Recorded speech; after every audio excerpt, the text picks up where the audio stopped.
All right, so my name is Mr. Gilchrist, and I am the instrumental music director here at Monte Vista High School. Okay, thanks for having this interview with us. First question. If you could switch lives with a fictional character for a day, who would it be?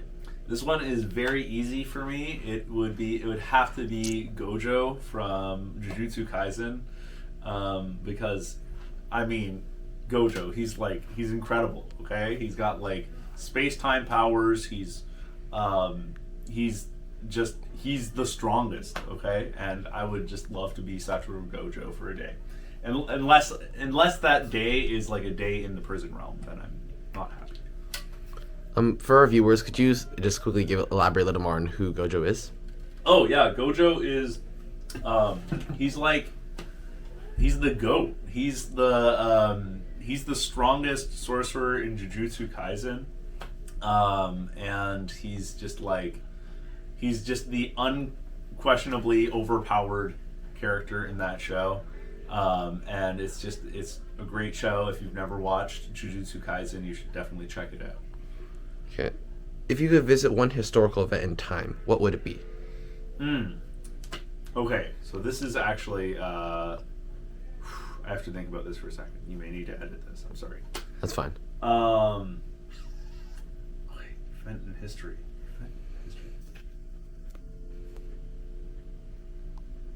Okay. If I could visit one event in history, it would have to be the premiere performance of The Rite of Spring, which I believe was in Paris, it's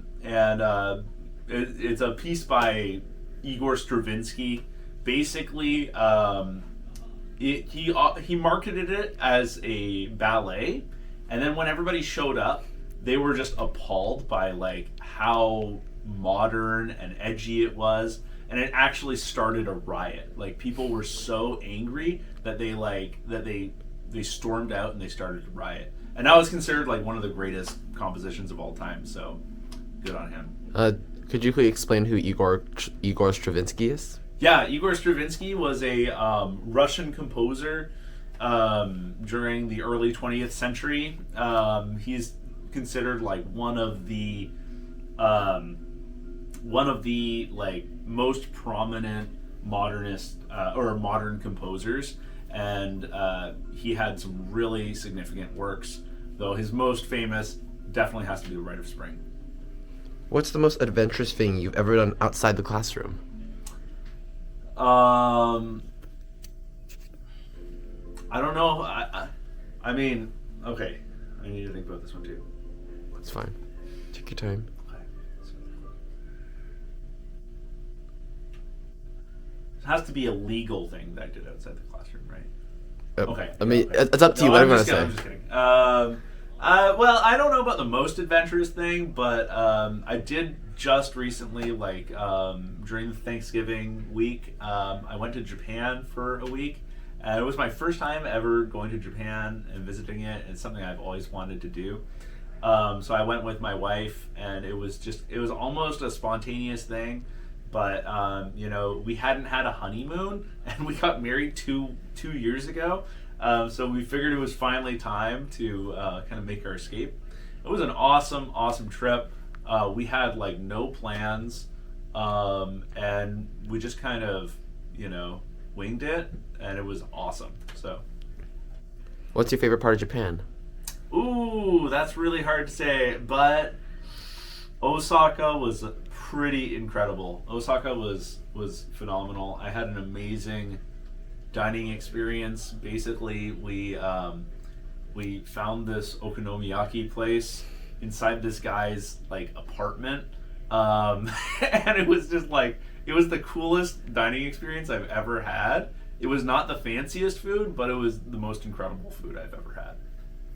What's the most unexpected skill or talent that you possess?